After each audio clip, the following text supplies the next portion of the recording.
up, everybody? Coach Ben podcast here with Jim. What's up, Jim? Man, so here we are. We're still in the COVID era, but we're starting to see the other side, and events are starting to break through. And one of the events is the Fight to Win promotion. Yep. Who works with Who's Number One, all those other sub promotions with them. ADCC. Yeah. Oh yeah, that little promotion. But the mastermind, the guy running the actual production and really spearheading it, him and his crew, Seth Daniels. Yep. We got to speak with him. And what are some things you got to talk about, Ben? Yeah. So, by the way, if anybody hears my kids' class going on, it's we talked to Seth for quite a long time, and it was like over an hour at least. So, yeah, we talked a lot about just Fight to Win. There were certain things that he talked about on our podcast I don't think he's ever talked about in other podcasts. You know, we talked about let's go in reverse here. So we talked about like getting sports betting onto grappling, which I think personally is one of the things that's going to lead jiu-jitsu to the next level. You know, it's if you really want to be a spectator sport, you got to implement some gambling. You know, it just is what it is. It's just that's the truth. You know, name any major sport that doesn't have a gambling component. You know, just anything, the Olympics, the professional basketball, football, you know, anything, soccer, tennis, everything has a sports betting component, and that's what elevates sports to the next level. Yeah, maybe some people aren't big fans of that, but I am. You know, I think it's a legitimate way to advance a sport. It is part of sports culture, period. It's whether you like it or not. Yeah, right? Anybody that hasn't isn't a fan or doesn't understand it, go to Thailand. You know, go to Thailand and go to a Thai fight. You know, it's more about the betting and the gambling than it is about the fight. So anyway, that was one of the topics. We talked about his future events. We talked about what else? The different formats. Different formats. We finally got to the rule set of Fight to Win. You know, so if you ever want to know the actual rule set, Seth explains it in this podcast. You know, I didn't know the rule set. I thought there was no rules. You know, I thought it was just sub only or the ref gives it to you. But there's actually kind of a method to scoring the system. Yeah, you know, I called it a rule set, but really it's the scoring system for the judging, right? So yeah, it's important to know this because if you compete or if you watch the show and you don't understand the rule, the scoring system, then you could lose, right? So it's just educational. What else did we talk about, Jim? We talked about his mindset and some of the obstacles that he's faced. Yeah, some business stuff. Yeah, and how, you know, the pool of athletes is a bit more select now because of, you know, the traveling bans and all that. But, you know, without further ado, let's go ahead and go into the episode with Seth Daniels from Fight to Win. Dana White of Grappling. Yeah, I think he went. Well, he's aspiring to be the Vince McMahon. Vince McMahon, sorry. Vince McMahon, yeah. He still has his hair. All right. Without further ado, here we go. What's up, everybody? We have Seth Daniels, the owner and founder of Fight to Win, here with us, along with Jim from Jiu-Jitsu Magazine. What's up, Jim? What's up, Seth? Hey, Ben, it's good to be here. We have event and promoter extraordinaire Seth Daniels here joining us, taking the time out of his busy schedule. By the way, Seth, where are you these days? Are you in Colorado or are you in Texas? Yeah, I'm at home, so I'm only gone Thursday and Friday, and then I come home. I got 3 kids, so Missy's the only one that stays in Texas. All the rest of us fly out and fly back. And miraculously, knock on wood, we've taken 30 flights and none of us have gotten COVID. It's crazy. Yeah, I was just out at your last event in Dallas. You know, I thought it was a very good event. It was very smooth, good show. How are things in Texas? I know that's where the Fight to Win shows are going to be. Well, everything was going really well until the protests and the riots. And now some of the cities are changing their opening plans and going backwards, which sucks. You know, but so yeah, so I mean, like, Dallas is cool. It was interesting because our venue is on Lamar Street, which is where all the riots were and the protests. So it was literally happening during the show. When Gabby Garcia fought, she couldn't even get to the venue. Like she had to like get out of her Uber and like walk and like find a way because all the streets were closed and shit was burning on the streets. Our venue's like right on Lamar at like 1135, and then at like 1200 block is the police station, and then across from Lamar is where that cop walked in to the wrong apartment and shot the dude 2 years ago. And so I remember that. that's like literally, it was like the mecca of the riots in Dallas. But we didn't really have any issues, you know. I mean, it was just, you know, I mean, the entire situation obviously is unfortunate, you know, from, you know, top down. You know, definitely the country didn't need it. Yeah. I mean, I when I was in Texas, Dallas, I just thought it was a lot more like, you know, people had freedom to kind of choose what they wanted to do, right? You can wear the mask, you don't have to wear the mask. You know, it was here. We have a little less of that. You know, it's pretty strict here. Let's just put it that way. I mean, it kind of depends like where you're at. Like I'm saying, I mean, every city's different, Texas. Yeah. You know, so we're in Dallas, and, you know, the reason I picked Dallas is because I have a really good relationship with the venue there. And my sister lives there, and we have a friend that lives there that lets us all stay there for free. So it's like I literally save, you know, $1,200 a week on hotels. So that was like a huge impact on it. And then I just saw when I decided to go start somewhere, we ended the tour in Dallas. That was when we got shut down. So I figured we'd start there. And then I thought we'd be back on the road. I thought we'd do like one, maybe two shows in Dallas, and we'd be hopping, you know, Austin, Arizona, whatever. And then like, I just saw like when California, like so slow to get things going. Like I'm still getting messages from my venues in Cali that are like, yeah, we can get in. You just can only have 10 people. I'm like, what the fuck am I supposed to do with that? Like, you know what I mean? Like I could do an event with 10 people, but like, why would I want to do an event with 10 people when I can have hundreds in Dallas? You know what I mean? It's just like, it's so much more work to keep the numbers down. Like the way you have. Is there still restrictions right now? Can you, no, in Dallas, can you, is there like a, I can sell up to 50% capacity of my venue, but I've chosen to keep it to about 25%. Yeah, So, it was pretty good. It was pretty, you know, spaced out. That's not the normal venue we use in Dallas. There's another hall in that venue that's like 10 times the size. And I could move over there if I wanted to, but then it would be like I'd be selling like, you know, 20% of the venue versus like packing out a smaller one. Because people aren't trying to buy tickets right now. That's the other thing. Like the shows, even with the ability to sell, are only selling about 10% of what they did prior to COVID. So I think that's going to be, it's going to be a long uphill battle for event promoters all over the country. Because it's like, even if you have tickets for sale, even if they're cheap, people aren't wanting to spend money on events or going out, and they've gotten used to sitting at home. Yeah. So as much as they say they want to go out, they might go out to a bar or something like that, you know, but like, I still think it's the majority of the people are just like accustomed to staying home. So, I mean, luckily we have that great relationship with Flow Grappling. So, you know, it still works for me either way. As long as they're watching, either way, they're watching on Flow or they're watching live, I could care less, you know? So if people wanted to support you, you know, but they can't go to the venue, they can't buy a ticket, what's the best way? They just, you know, watch on Flow, right? Yeah, I mean, it's the best way you can do for everybody, you know? You know, watching it on Flow and, you know, supporting, because that's what's paying for the whole thing.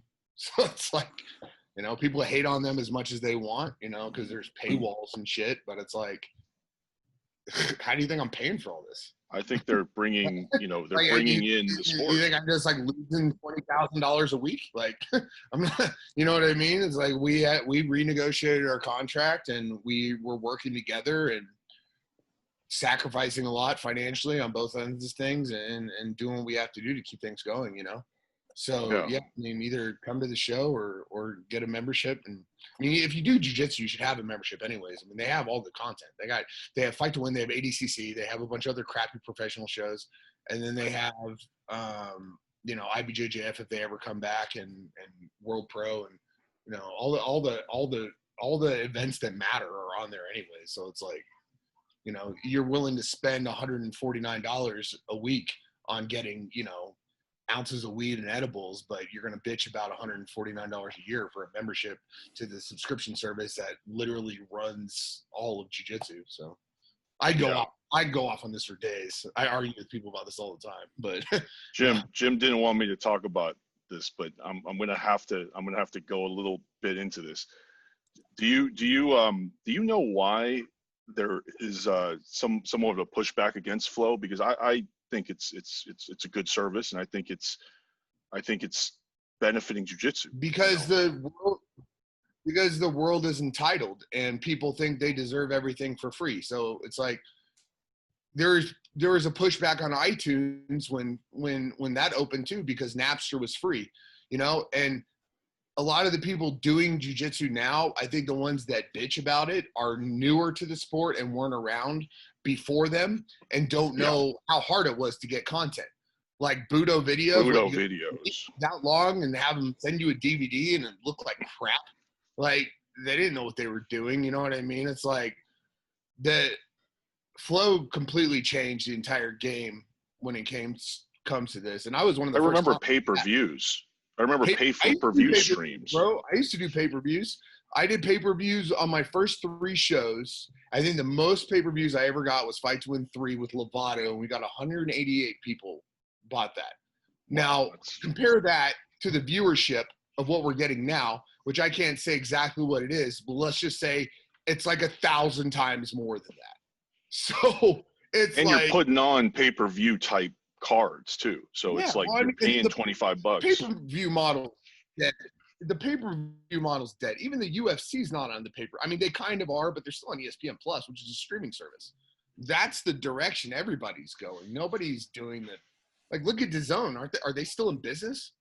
Like, you know what I mean? Like that. It's just the way it is, you know. And it's just, I think people like to bitch about stuff, and it's something that people like to gang up on and complain and say that they have a monopoly over the sport and all that. But it's like, do they really have a monopoly, or do they just buy the content for all the best events? You could still watch all the shitty shows you want on their YouTube channel, on their Facebook page, and on their stream, but they bought all the good events. That's what you're supposed to do. You know what I mean? I think people are scared to say that.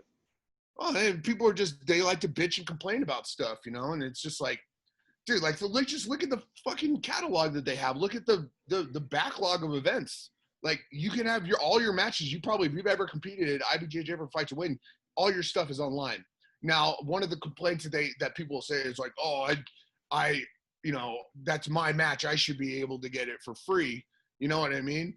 But it's like the LeBron James doesn't get to post his games online. You know what I mean? TNT owns the right to that stuff. Can he post highlights and clips? Yeah, but you don't own that stuff just because you compete in something. Yeah, it's weird that people want to be treated. People in like general pros. just like to bitch and complain about stuff, and it's an easy thing to bitch and complain about. But you can see when the people are bitching and complaining, you can tell, like, all right, whatever, you fucking blue belt, white belt, you know what I mean? Like, you've never paid your dues, you don't even know what it is. They're probably the same people that go into the gym and want a discount and then leave on the way home and get 4 beers at the bar. So, you know, if they're gonna complain, fuck them. You know what I mean? We don't need them anyways. I think it's a lot of like envy and some just entitlement. Well, definitely from other promoters that aren't on Flow, you're going to get that a lot. And what that comes from is them trying to get a deal and Flow telling them to kick rocks because they usually it's because they have zero business plan. Like Substarts, they came at Flow and wanted $400,000. I'm not kidding, for that one event. That's what they asked for. $400,000.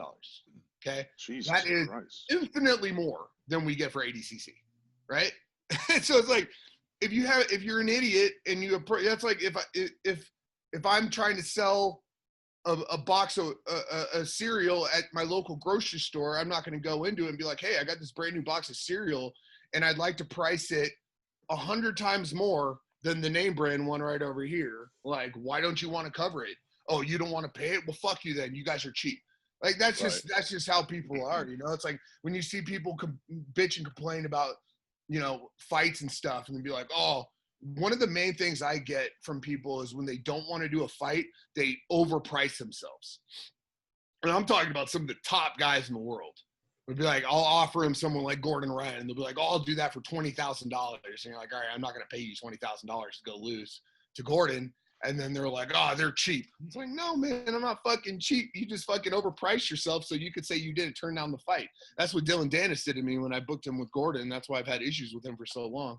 That's the type of weak shit people do, Right. Seth, you mentioned ADCC. Can you give us any news about it as far as the planning of it is going? It's going to be in Las Vegas, September 24th through 27th, I think, maybe 25th through 27th or 24th through 26th. I don't know I don't have a calendar in front of me. So the general time frame has not changed in spite of everything that's been happened. It's still no, we're doing it. I mean, worst case scenario, I don't even know what the worst case scenario is because we're hosting trials, right? We have contingency plans if some of the trials get canceled, okay, which will just be more invites. So, I mean, it's literally that simple. So in the production, you've always kind of angled yourself as the biggest party in grappling, right? Mm-hmm. So how is all of this affected the actual production value, and how do you think this is going to change the landscape of how future events get promoted? For what I'm doing now, for ADCC. Oh, no. I'm sorry. Well, I mean, I guess generally, but I guess more specifically, the fight to win model. When we go to Austin, we're at full scale production. The only reason that we're not at full scale production right now is because the size of the room. So we're using as much as we can, but there's limitations with rigging in the venue that we're at and with power and existing stuff that we're using. So we're just optimizing the stuff that makes the most effects. And then, but when we go to Austin in a couple of weeks, like it'll look just like a regular fight to win. It's just, there's less people there. That's the only difference. There's less people, and I'm allowing more people to come and fight from all over the country because the locals aren't selling tickets. So what do I give a shit about, really focusing on getting locals on there to fill the crowd up? I'm just trying to focus on getting the best people available. Right. So right now, if you wanted to compete on your next card is already set, right? It's the Hulk and Lovato this Friday. Yeah. I mean, I'm so far behind. It's like when we first started coming back, I had so much energy because I sat around doing nothing for like 2 months. And then whenever you sit around doing nothing for that long, it's hard to get back in the groove, And so it's been a bit of a challenge just to like get back into things. And then once stuff started opening up with the kids, it's like my kids at practice, we have football, we have different type of Carter's got at least two days every day. So he's either got like a 7 a.m. training session and then 7 p.m. he's got football, or he's got, I don't even know, dude, he does so much shit. So it's like every morning we're up at 7, every morning we're going somewhere, coming home, get the other kid. Like, so it's just been, adapting and trying to stay up as much as I can. But, because ticket sales aren't that important right now, it's like, I can do fight cards a week out and not, go bankrupt. So another reason I'm grateful for my relationship with Flo, because they understand that too, and because I'm banging out one show a week, they can't really promote the next show until this one's over anyways. So it's kind of one of those things of how it's just worked out, So you got the next one in Dallas, and then you have another one in Dallas the next week? Yeah, and then we're taking the 4th of July off, and then we're going to Austin. Okay, and I'm seeing that you have like 4 shows in Austin too. Mm-hmm. So people that want to sign up, they just apply through the website, right? They apply through the website, and then like if they buy their own plane ticket, like they're guaranteed a match. Like that's why I've been doing that. That's why we have so many people flying in from all over the country, because it's like, dude, if you're willing to go out there and fight, pay for your travel, and you're not getting paid anything, like of course I'm going to give you an opportunity, right? Like how could I not? We are able to pay ticket commissions now. I didn't get back into doing set pricing for the undercard for wins and decisions and submissions like we had in the past, because I didn't know what the ticket sales situation was going to look like. And I was really nervous getting back into it that what happened was going to happen, that fighters are going to be selling a lot less than they used to. And I was right. So, I mean, we've increased the ticket sales percentage to 50% for these guys. So it's like, if you sell a couple tables, like you're walking away with, you know, $1,000 in your pocket, you know? So it's like, now the under, like last week, I mean, it's not a lot, right? It's nothing compared to what it used to be, but like the undercard made $2,000 last week. You know, and then the top of the card, most of the people are fighting for a little bit less than what we paid them in the past, but we're being really fair, as fair as we possibly can with every single person. Can I ask you something real quick Everybody, about everybody taking it. Can I ask you real quick about, like, you know, I know you for sure pay the headliner and the co-main event and people like that. What about, like, say, you know, I noticed you have a lot of like black belts that are like maybe local guys that are like masters division. Do you pay them too, or do they? Usually I do. Usually they get 20% of their ticket sales, and then they get a win bonus by decision, and then another bonus if they win by submission, and then their fight to win record increases their pay by 10% every single time.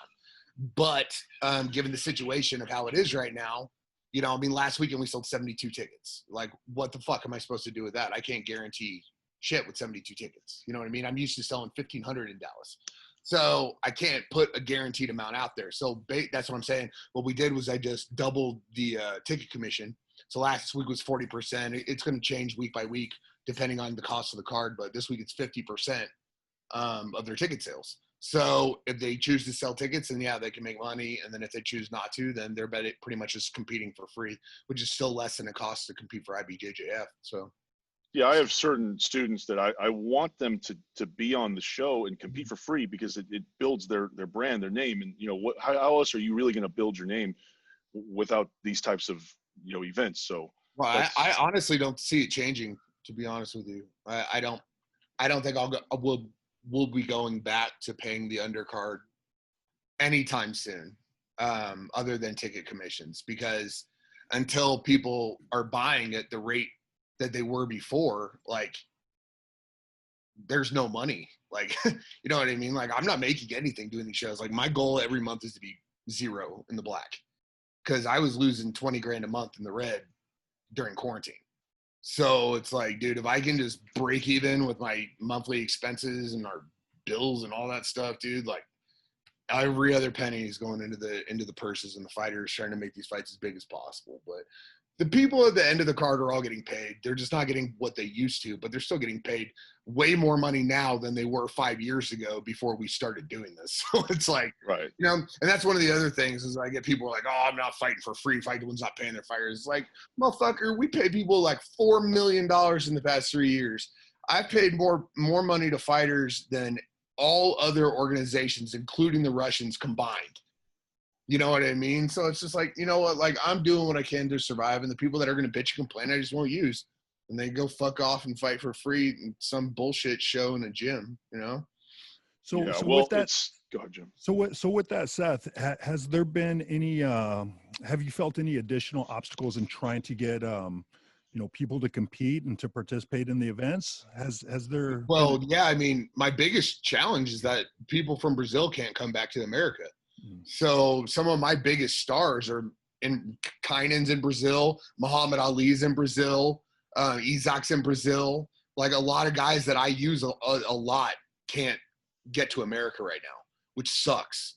Other than that, a few guys from some of the bigger teams kind of hide behind the, oh, I don't have any training partners, or I can't do this, or I can't do that. And just like, they're just being bitches. Like, nobody has, you got to make the best out of what you have, you know? And so it's like, if the only thing you have is like I saw Leticia Ribeiro during this lockdown was doing like a ton of stuff with that Bulgarian bag. Right. And then I see other people's workouts and stuff that they're doing at Fight Sports and their quarantine camp and all that stuff. It's like, you just make the best out of what you can, you know? But like, if you're waiting for everything to be perfect again before you go out there, like, fuck off, because it's never going to be perfect again. And by the time you're ready to come back, everyone's going to have forgotten about you. Right. So that's just kind of how it is. Like, you got to stay Is, especially, like, think about it. Like, if you're one of the top guys, right? Say you're Gordon Ryan, right?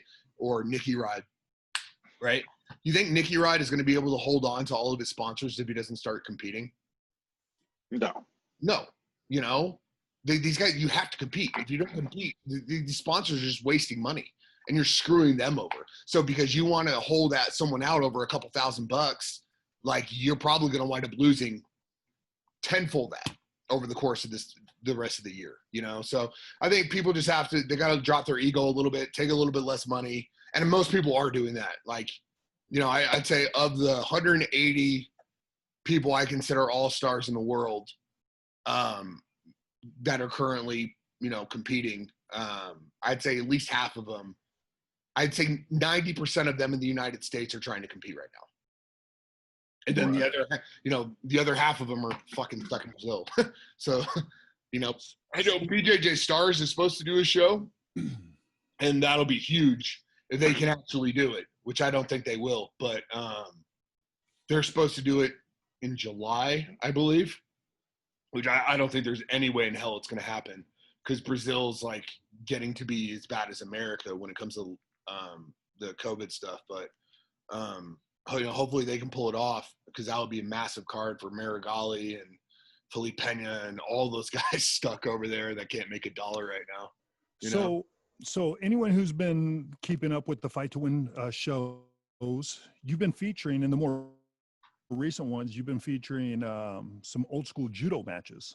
Has that been talked about? Would you plan on continuing that, or has it been affected by the access to a lot of the competitors?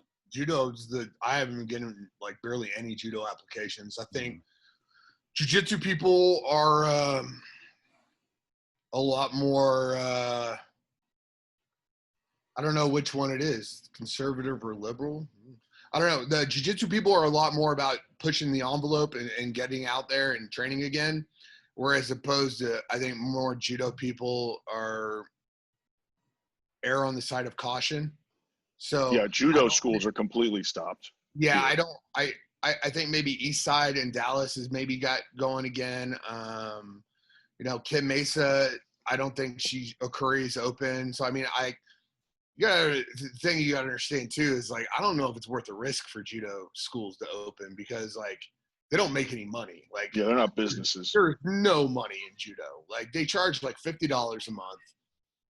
I don't know of a school other than like maybe Fuji that has more than 100 students.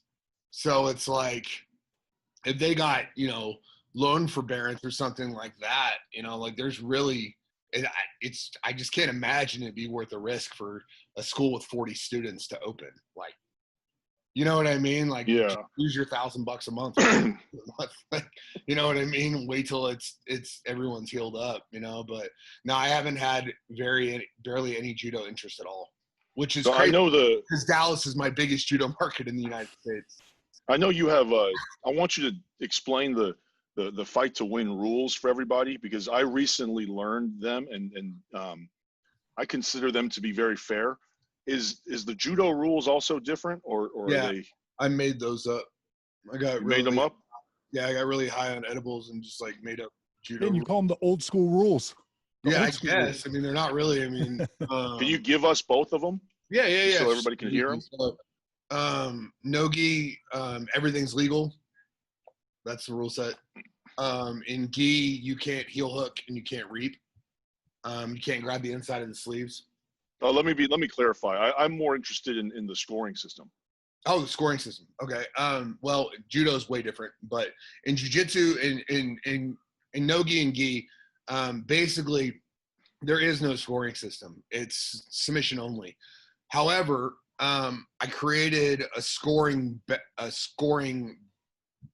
sheet for the referees to try to keep track, because it's not as bad when there's 25 matches, but when there's 40 matches, your mind kind of wanders when you're judging. I know, because it happens to me when I'm out there. Sometimes it's like, sometimes you can like be watching a match and totally just forget about which match you're watching or what happened at the beginning of the match versus the end of the match, you know? So basically I tell them 5 points if you so say I'm fighting you and you throw an arm bar and it's super tight and it takes me a minute and I get out of it, that'll be 5 points, right?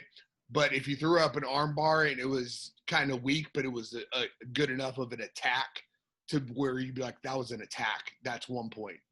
And then if you slam somebody, it's 1.2. And that's just because I think slams are awesome. So that's it. That's basically what it is.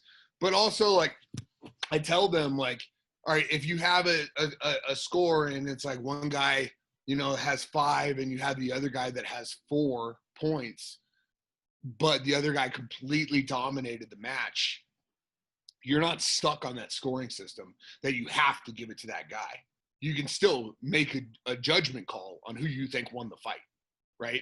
It's just a basic guideline for them to keep track.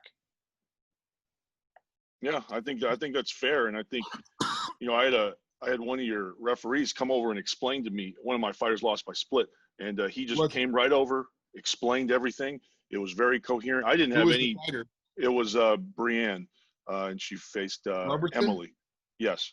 That was so close. That could have gone either way. Yeah. Well, so the thing is, the ref came over and talked to me about it. Even the Emily, the girl that won's coach, explained, because I guess she had a lot of experience, and they explained it to me in a coherent way. And I just said, you know, I agree.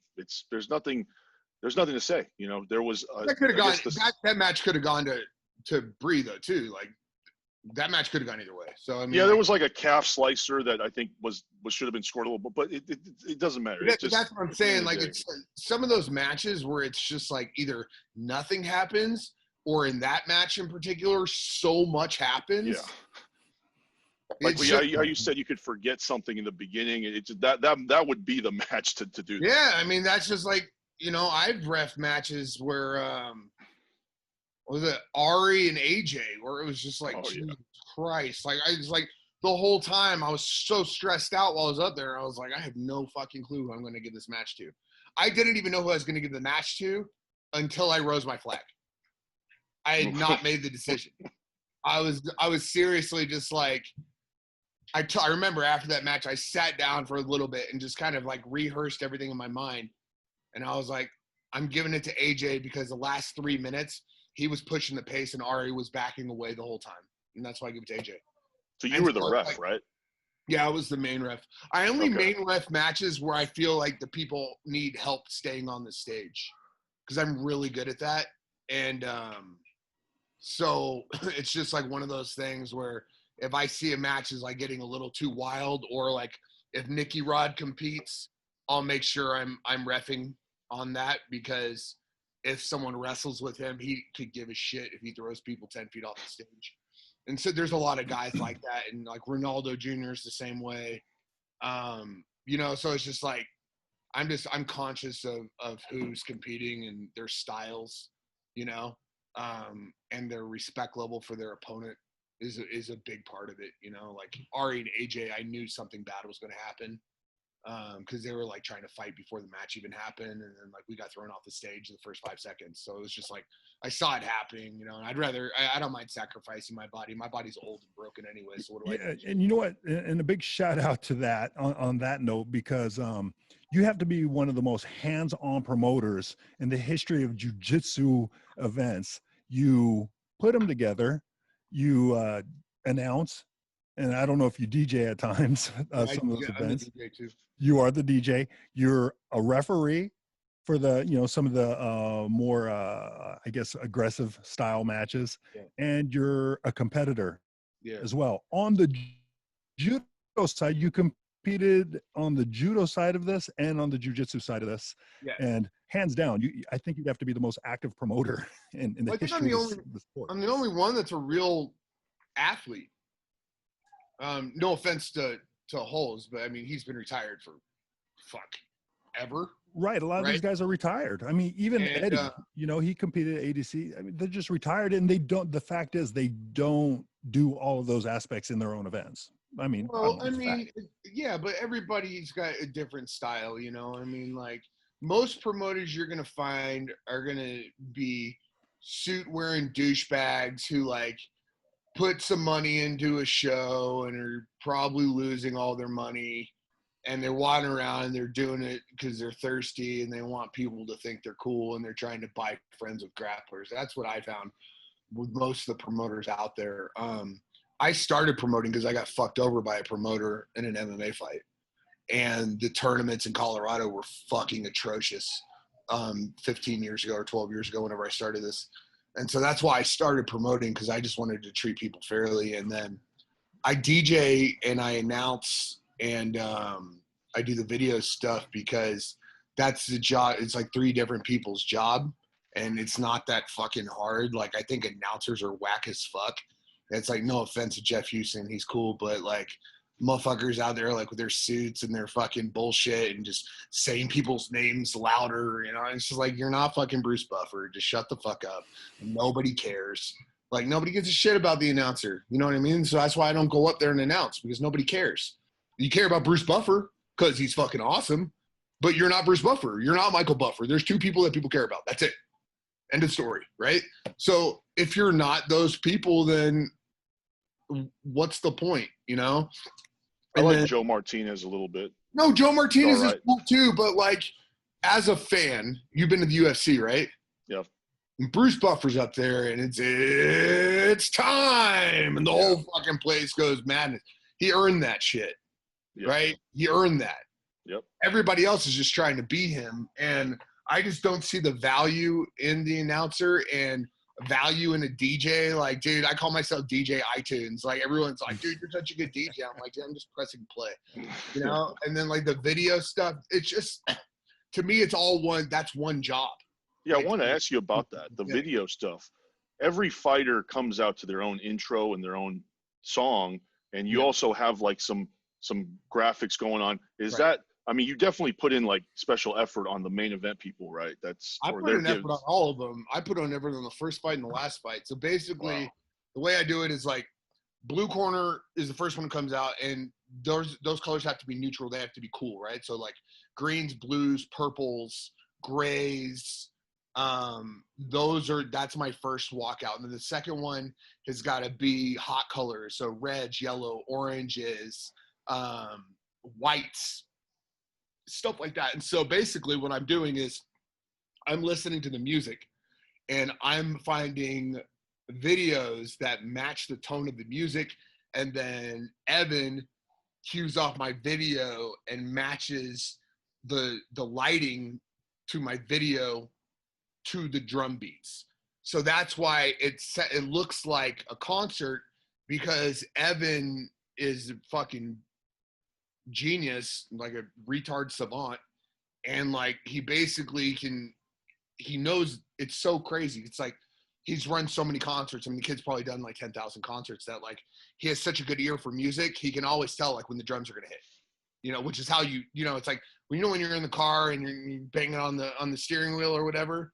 You know, people that don't know music are bang on the steering wheel to the guitar or the vocals. But if you know music at all, everything's based on the drum count, right? And that's how lights are too.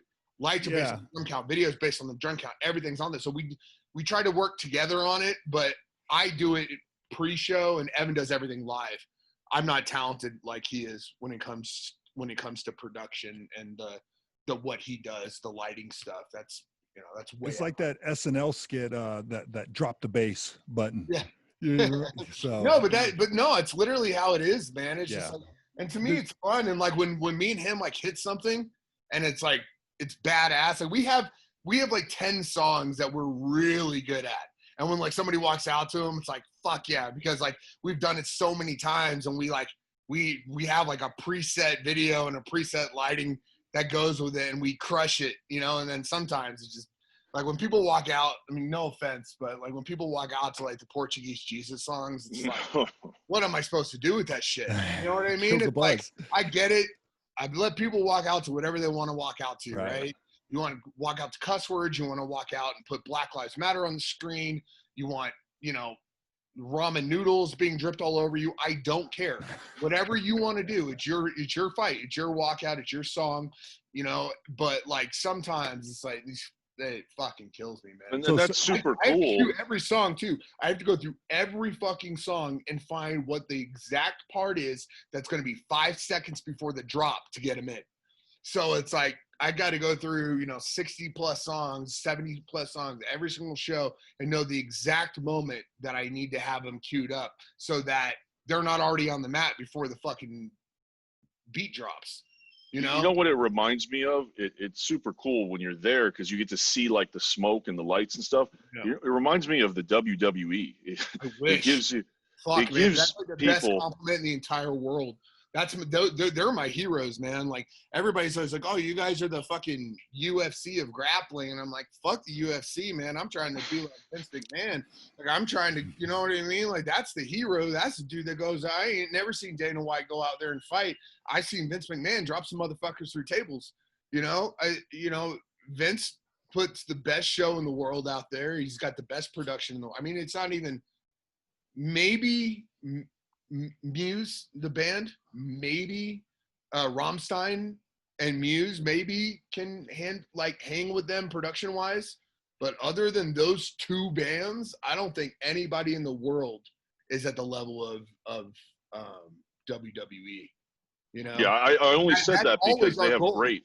Yeah, I mean, we've always reinvested our money, bought new stuff, bought better stuff, trying to increase our product. I mean, obviously until this, now we're just trying to survive. We're fucking fighting and scraping for dollars right now. But before this, we were always reinvesting, And so now it's just a matter of, now it's just a matter of trying to put together the best show we can with what we have.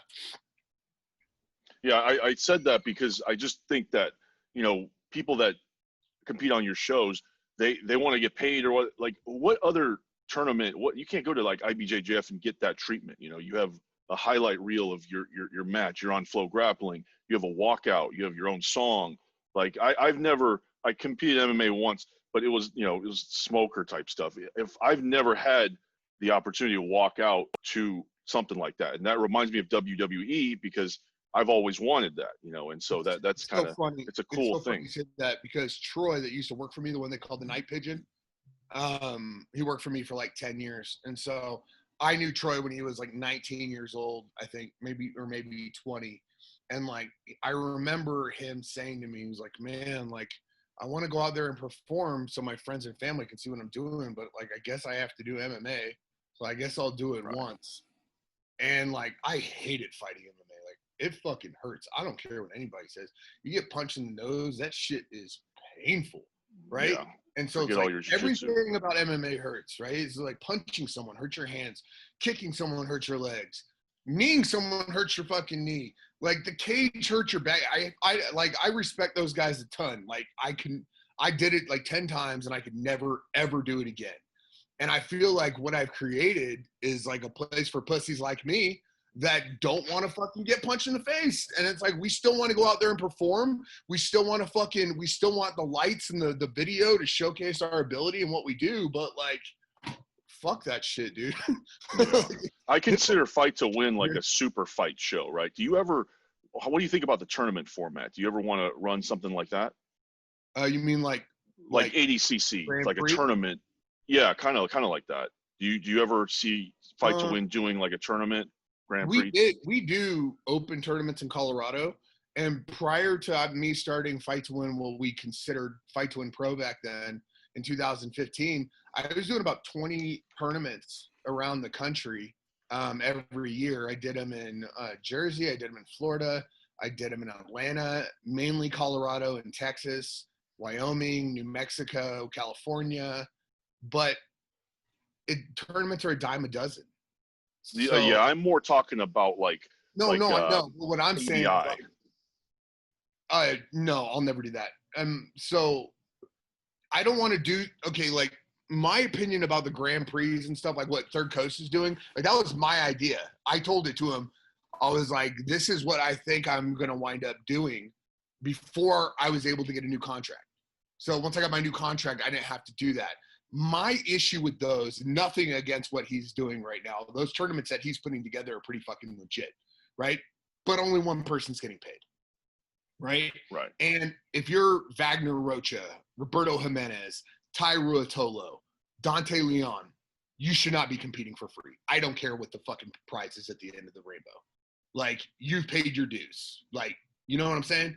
So, like, but they're not making $10,000 fighting for me. So, they're good enough to go win $10,000, or like Pedro Mourinho just won $5,000 at Jits King. So, I mean, like, why not? If you have the option, to go do that, why not? But no, I mean, like I said, we do the open tournaments just 4 times a year. And then I already I work with or for the biggest tournament in the world with ADCC. So like, I wouldn't say starting something Good point. else. You know what I mean? It's like, if you work for the UFC, like, are you going to go and try to create a smaller, shittier version of what you already did? Yeah, court It's like, RFA there's or just something. There's But no, we don't want to take up too much of your time because kind of bringing it back, you have some shows coming up. Let's talk a little bit about the shows coming up this Friday in Dallas. You have the main event of Rafael Lovato Jr. versus Is that in the Lucas. gi, Seth? Yeah, Okay. Lovato is only competing in the gi now. So Wow. yeah, well, he did. I mean, I'm sure he'll switch it up for ADCC because he'll get an invite because he's Lovato. This is for a title, I'm guessing. It's his title, yeah. But Right. when he stopped doing MMA, he really rededicated himself back to the gi. And So is he officially retired from MMA? Yeah. Okay. Oh, Yeah. undefeated. He has a Good brain. career. He has a brain thing. Like I don't know. yeah, I mean, I can't speak for him. I'm not his Sure. agent or anything. But from what I understand is that he's no longer fighting MMA. I mean, he gave up his title, so I don't know. Yeah. You also have the women's title, right? Natsieli and Talita. Yeah, both big. it's Natalie and Talita. Yeah. Talita Alencar and Natalie Tata Habera. I never call her Natalie, but yeah, and Tata and Talita, that'll be insane. Yep, and then you got Jonatas Gracie and Edwin. That should be a great match. I don't even. I've never seen Jonatas fight before. I have no idea what to expect. He's because great. I don't watch IBJJF. Like, I don't watch jiu-jitsu. Like, I watch my show live, but I never watch jiu-jitsu like outside of it. I watch like comedies and shit like on TV. Like, I'm a huge movie nerd, and I have a million kids, so I watch like a ton of cartoons and shit. But like, I don't have time to like nerd out and watch YouTube and jiu-jitsu. So it's like, I find out about these guys once they hit those flow rankings. That's seriously how I find out about most of these guys. I've never even heard. And then I think a lot of people will know the Padago submission fighting guys from that documentary from Flow.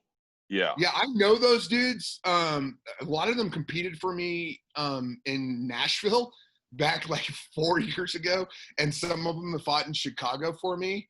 And like, I don't really get their whole thing, which is kind of funny, because like I'm just not white trash enough, I guess. But like, it's cool. Like, I get it. Like, it's not fucking me. Like, I ain't sleeping on no fucking gym mats. But like, I appreciate their grind and what they're doing, but I just like raised differently, I guess. I'm like, I see that shit and I'm like, just get a fucking job and get an apartment. That's like how I felt about Connor DeAngelis too. But then you meet these guys and you're like, oh, I get it. They're just I'm serious. You meet them like Connor and you're just like, oh, I get it. You live in your van. Like, your literal life is you don't give a fuck about girls. You don't give a fuck about money. You don't give a shit about anything else. And so it's like, it's an automatic respect thing once you beat these guys, because it's like, they literally, they're way more dedicated to jiu-jitsu than anyone I know. Oh, yeah, 100%. Anybody that's going to live on old wrestling mats, nah, man, they're in the show. It doesn't even fucking matter. I don't even care.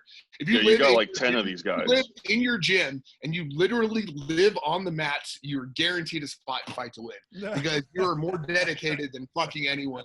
Because the girls you can pull probably on the mat at your gym, it's like, well, how do you even pitch that? Just be like, yeah, come back. I've got this 2,000 square foot place that everyone sweats on. Don't take all your clothes off though, because you might catch staph. Like, you know what I mean? It's like, and some of these guys, it's just, to me, it's fucking crazy what their lifestyle and what they do. But like, fuck it, you know what I mean? If they're happy doing it, whatever, But yeah, I'm excited to see these guys. Their main guy is Andrew, right? That's like their main star. Yeah, that's their big star, Andrew Wills. He's fighting my training partner. He's fighting Isaiah, and so Andrew's got his fucking hands full.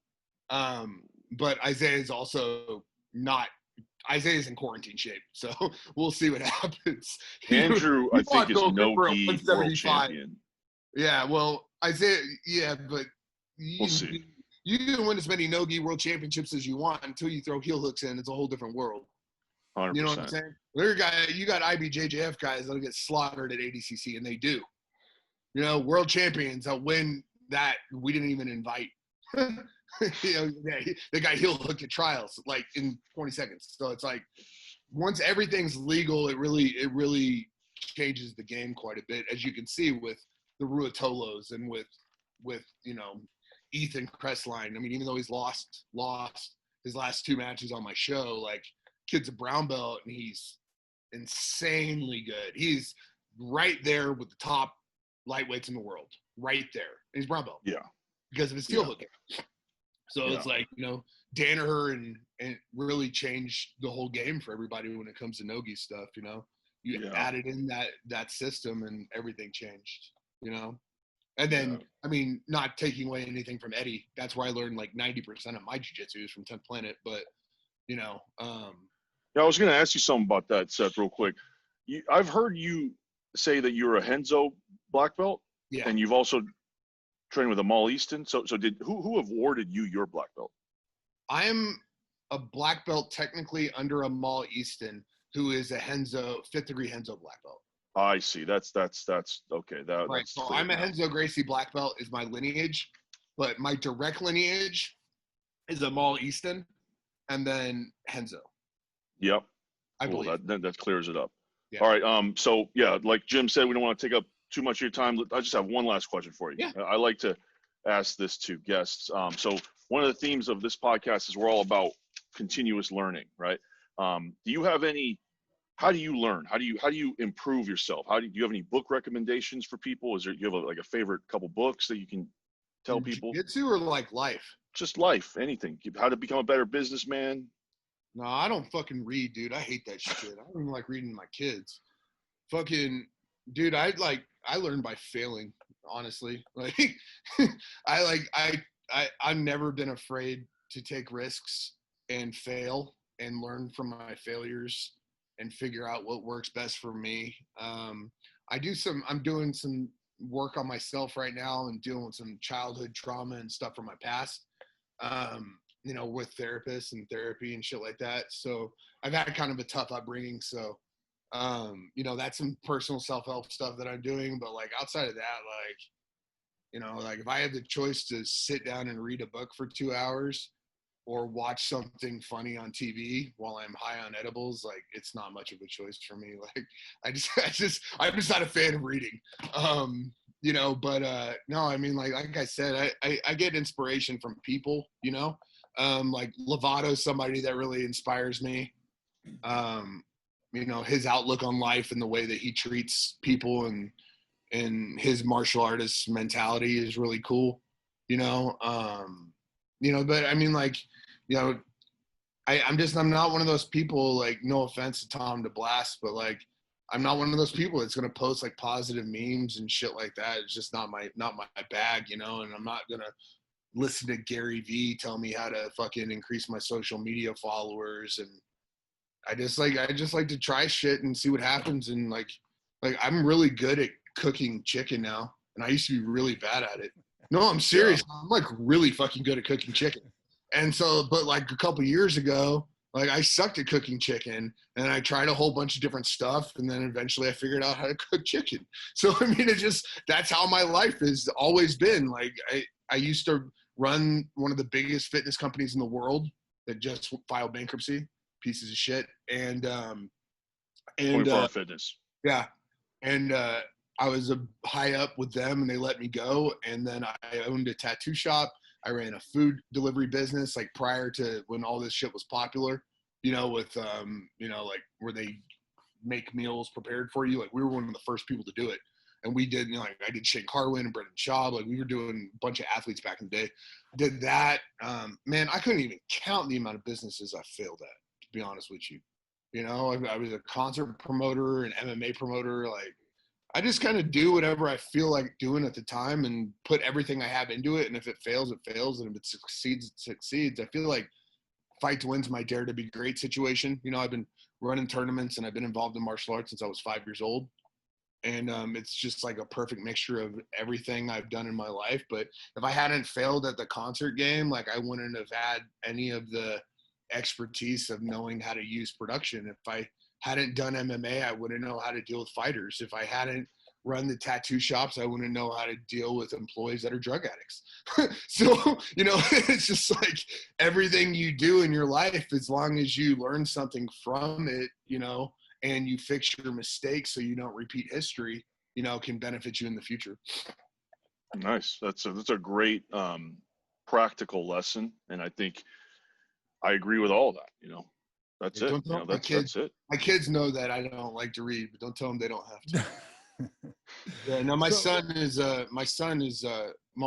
is dyslexic, and we didn't realize how bad it was until he was like in 6th grade, because he'd been passing through everything, right? And it never made sense to me, because I was like, I don't understand how you can understand 1,200 football plays, but you can't figure out how to read like 6 pages, you know? And I was just like, you're just lazy. You know, I was like a dick to him. I found out he's like severely dyslexic. Oh. But I mean, like, you know, it's one of those things that, you know, what works for some people doesn't work for others, you know? Yeah, this human game is pretty complex, and there's layers to it, right? Yeah. Yep. I like that hat. What's that hat from? Oh, this is the Rastafarian culture. I got it from shoot, I'll send you the link. I can't remember the name. Cool. Rasta Empire, rastaempire.com. There you go. Nice. Yeah, man. But anyway, Seth, June, what's the next one? June, was that 19th? You have the upcoming Dallas, and then June 26th, Gary Choden's coming back to the Jiu-Jitsu mats for Gary's going to fight Cushinho, and me and Flo fought about the opponent for Gary like nonstop. I wanted Cushinho, they wanted Marcio Andre, and I was like, I love Marcio, but after Cushinho's performance against AJ, I was like, dude, that fucking guy was so gangster. But he got this is no gi, correct, Seth? Yeah. Okay. But Cushinho's better no gi than he is gi. He's a 4-time black belt world champ. And Cushinho got staph infection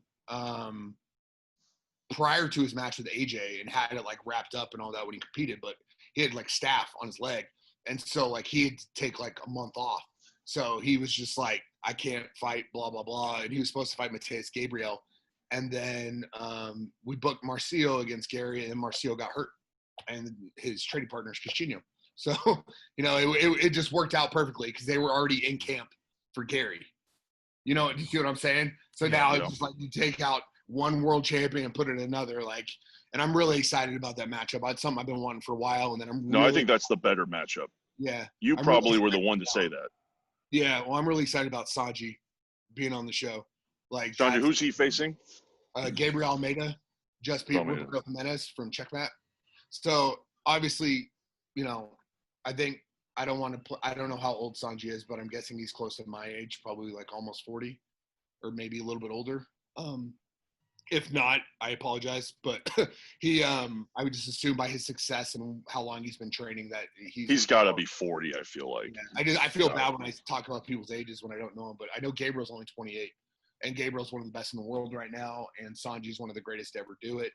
I feel like it's a perfect first matchup back for Sanji, and he's never been on my show. And me and him joke about it, that it's like I've been trying to date him for 5 years. Because like I message him every time I'm matching a card.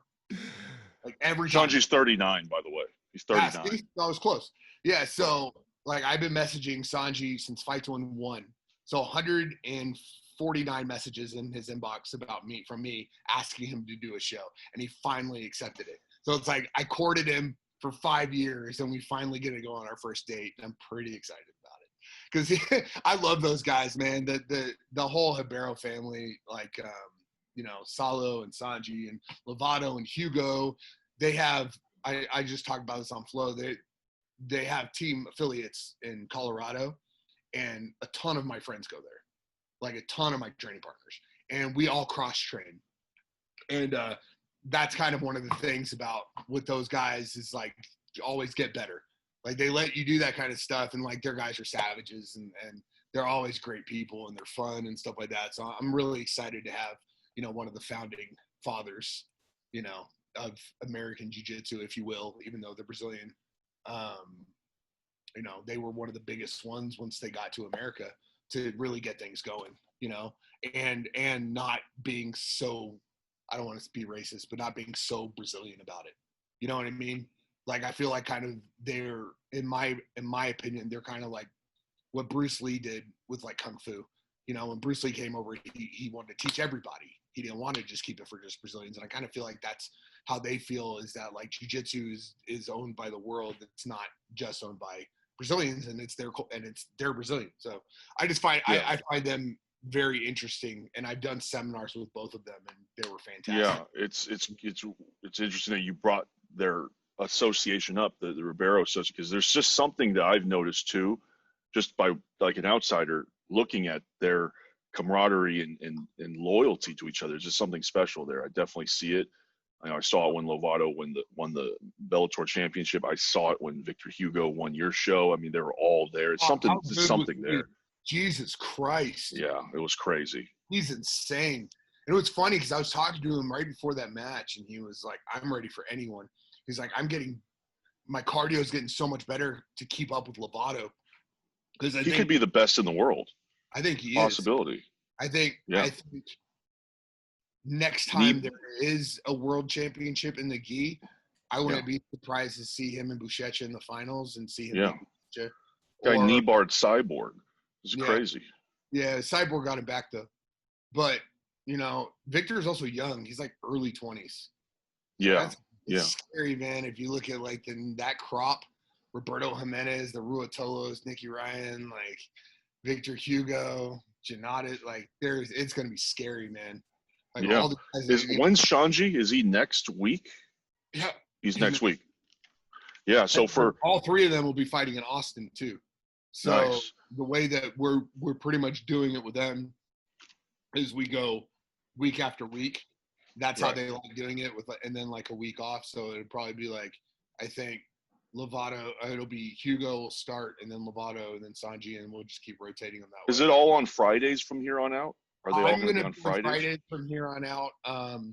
Mainly the reason I'm doing Fridays is because it seems like Dana had the same idea I did about just getting one location and keep running shows nonstop. Doesn't conflict with the UFC. No, it doesn't conflict with UFC, and that's like, it's a big deal. Like, these people want to say, oh, they're not the same. Like, they're the fucking same. It's the same crowd. People that watch my shows are the same people that watch UFC. Now, people that watch UFC might not necessarily watch my shows, but you know what I'm saying? There's a lot of crossover. There's a lot of crossover. So I would usually have two screens when you had the Saturday shows.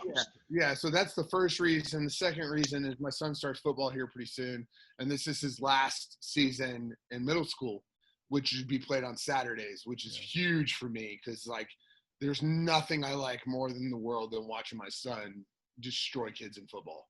And they're playing like elite level football. Like, his team's national champions, and they're playing like people from all over the country coming to play this team. And we go all over the country. So it's like, I don't want to miss any games. Next year he goes in. Next year, all of our shows will all be on Saturday because we'll be playing in high school on Friday nights. So I mean, if he's not starting varsity his freshman year, I'll probably just disown him. And then after 10 years of training, but no, I'm joking, by the way. But I take it he plays both sides of the ball real quick. Well, where's he playing on? Linebacker and running back. He was inside, a quarterback outside? for a really long time. Inside, outside, it doesn't make a difference. Oh, okay. It depends on the slate. He's going to play spy in high school. That's what they say. So he's not big enough yet for linebacker. He's like 5'10" and 145 pounds, but he's only 13. So the goal is he gets to 6'3", 6'4", like my dad, and 240, 250. That's the goal. Because then he can play inside linebacker, outside linebacker in the NFL. But anyways, and then the other thing is that obviously once we started doing shows, Third Coast started doing shows, other companies on Flow started doing shows, and they're all doing them Saturdays. And I don't want to go head to head with, even though I dislike them immensely, I'm not going to go head to head with somebody that impacts the network that backs me. So, you know, they need Saturday. Saturday's a better day to do events. Obviously, it's easier to sell tickets on Saturday. More people watch on Saturday, but they're weak as shit. So they need that day in order to promote their events, and I don't need it. I could do shows on Tuesday and still pull better numbers than they do on Saturday. So, you know, we'll do Fridays, and, you know, I'm totally fine with it. I know that Fight Pass does their shows on Sundays. There's just really no reason to split up the viewing community right now with such little events. You know what I mean? But, and plus the UFC shows have been bangers. Right? Yeah. Nick has been putting on some good fight cards.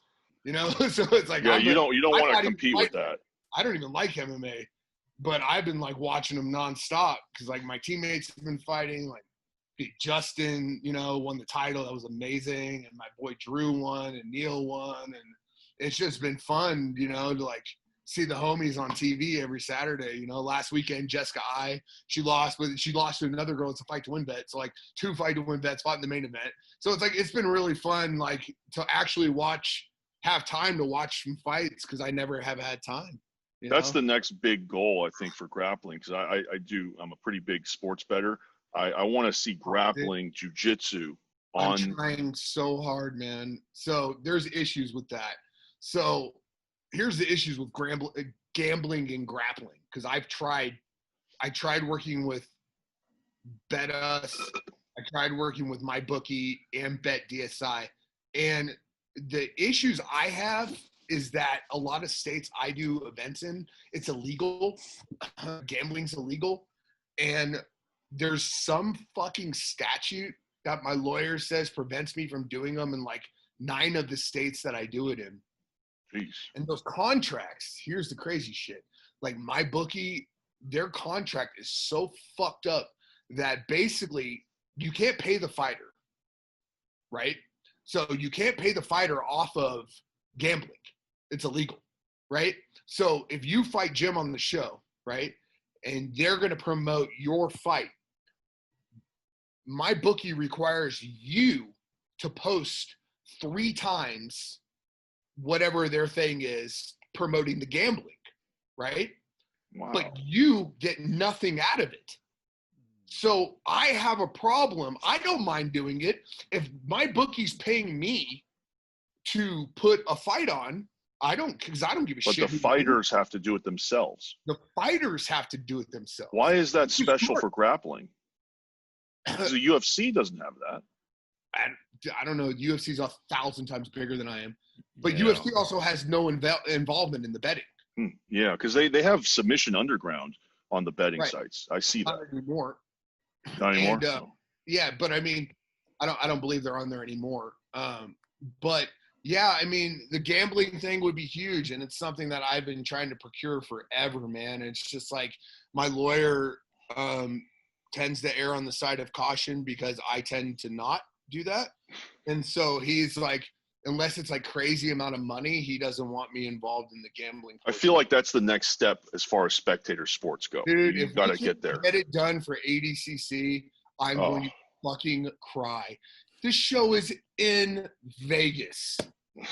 And we have our own sports book like there, and they're still like, well, we don't know, so it's something me and Mo are going to be working on like big time for ADCC, because I mean that, like, if you could bet, say for instance, if you could have parlayed Ty Ruotolo, who's some other ones, Karina Santi and Bianca Basilio, right? Like the odds of the 3 of them, you would have fucking killed it. You would have won Only $1 million. someone that's super in the know. Like I picked the 66 kilos, 77, 88. I picked all of the winners except for Kynan. I guessed right on all of them except Kynan and Bianca. I thought Bia would win, and I thought Buchecha would win. But everyone else I got right. You know what I mean? And it's like, I know these guys pretty well. You know, I got almost at Lucas Lepre going out fucked up my thing, but like if it would have been like a tournament bracket, I would like a March Madness, I would have done pretty well. So that's another way that I'm thinking about going, is doing like a March Madness type thing with the ADCC stuff. But anything like that, like big gambling stuff I'm working on, it's all geared towards ADCC. And if I can get it done before that, great. But I have to get it done for ADCC. Yeah. Keep me in mind. Keep me in mind. $1 million on Gordon Ryan. Someone's got to do it. Yeah. Someone's got to bet $1 million. Somebody's going to do it himself. He's a fucking millionaire. He could bet $1 million on himself, and I'll bet you will. And he'll be minus 500. $1 million that Gordon Ryan will bet $1 million on himself to win, and he'll probably only win like $1,000 because he's going to be like 100-1 favorite. You know? Yeah. Well, that would be awesome, Seth. Keep me in mind, because I would love to help you set the lines. Anyway. Yeah, and that's one of the biggest problems that they have, is that they like, well, maybe it's with me because I'm so biased, but like the lines that's going to be another problem, is setting lines is going to be a problem, because you got to have somebody that's impartial, you know. And I don't know, I might just set my own one up. Fuck it, you know. Set your own betting site up. Yeah, I tried that before. I tried that 4 years ago. I can imagine the legislation that you have to go through. Dude, when I first signed on with my lawyer, it was the first idea I had. And then Wagner kicked AJ off the stage, and everything changed. It was like, no, you're going to worry about having insurance and preventing stuff like this from happening. Fuck your gambling ideas. Fuck selling drugs at your show. I had all these cool ideas. I had no idea that you had these thoughts, because I thought I was I've been working on it. I've been working on gambling stuff for 4 years for Grappling, and it's got to make perfect sense for me to do it, because if anything goes wrong or somebody was to throw something, it would jeopardize everything. So in response to your lawyer, Seth, I guess your response would be, so that's a no for now. No for now, right? Well, I mean, nothing's ever a no. We'll see what we can do, you know. Right. I mean, we'll wait for ADCC. Yeah. ADCC, right. I would say 95% chance I'll get it done in time. We're going back out in July. We're going, and we have a couple of meetings with a couple of different sports books, and it's weird, man, because it's like you can't just like be like, oh, I want my event on sportsbook. Like, it doesn't work like that. So I've got to sell it to MGM, right? Say I sell it to MGM. Once they have it, other sports books can decide if they want to get in on it too. Yeah. So I just got to sell it to one. Yeah. You know, and unfortunately, we're not doing the event at a casino, so that kind of screws me. Because if we would have done it at MGM, I think we would have been able to get everything lined up. But I didn't have $500,000 to spend on a venue, so especially with the amount of money I spent on production for this already and the musical act and all that. So we kind of ran out of money pretty quick. So yeah, especially if we're not going to be able to sell tickets. So that's the other thing, though. The event is definitely happening, and even if we can't sell tickets, ADCC 100% is going to happen. Definitely happening. Nothing's changing. Cash prize. September 24th. Everything, yeah. Everything will happen for ADCC. Might have to make some adjustments with the invites, and there might not be fans, but the event will happen. If it's one of those things where COVID comes back and everybody's dying again, and we have to do one division a day or something, you know, like it's happening. 100%. Right. We don't give a shit, you know? Yeah. So, please, God. Fight Island, I guess. No COVID. Yeah. Well, Seth, thank you. Anything else, Jim? Hey, well, on behalf of the yeah. So I was going to say, on behalf of the Jiu-Jitsu community, I would like to thank you for being so bulldoggish and getting these events going, because I think culturally speaking, I mean, you're one of the few shows. I mean, you, MMA, and a couple other shows along with Chael and the Submission Underground. The idea of putting on these events goes to the core belief of the show must go on. Well, I feel the way I felt about it from day one was like my Facebook during quarantine was just filled with negativity and bullshit and people blaming this person and blaming this president and blaming that guy. And blaming the doctors and everything's a lie and all these conspiracies. And like, I felt like once we started promoting jiu-jitsu, I started seeing more positive posts about jiu-jitsu and people training jiu-jitsu and people working out and getting back to shit. Cause I need the shit. It's just as much for me as it is for anybody else. Yeah. Like, you know what I mean? Like, I'm a selfish motherfucker and I love doing this shit. You know what I mean? There's nothing more I love, you know, I mean, besides watching my kid play football than throwing parties, you know, and watching people go out there and have their 15 minutes. You know, I love it. I fucking love it. Yeah. You know, So that's what I get off on. So and it's I think, you know, for selfish reasons, whatever the reasons, I feel you're doing the community a service, no matter what people think about you. The fact that jiu-jitsu, just kidding. but jiu-jitsu is on the stage right now. You know, you are carrying the flag that represents a community and one of the few sports activities that are doing it. And for that, very appreciative. Thank you for taking the time to talking with us. Man, we got to do this again, man. It's great talking to you. Yeah, it was fun. Man. It was good, man. I like talking to you guys. You didn't ask me the same stupid fucking questions that everybody else does. I tried to tell Jim this, but he nice, shot a couple ideas down. But dude, anyway, I'm so tired of answering the same questions. I always answer the same questions on every single fucking podcast. But you guys asked me a bunch of really good, intelligent shit. I really appreciate it. Thanks for doing excellent. Thank you, Seth. Thank you, Seth. The Dana White of jiu-jitsu. Shit, I wish. I'll take Shane McMahon at this point. Shane McMahon. I need to see my hair, dog. I ain't trying to go Dana. This Jewish face ain't gonna work bald, so you know we're gonna do what we gotta do. All right, so after one of these next shows, we'll call, we'll recap, we'll catch up, brother. Yeah, sounds good. Thanks. All right, thanks, All right, Seth. thanks. Appreciate it. Good one.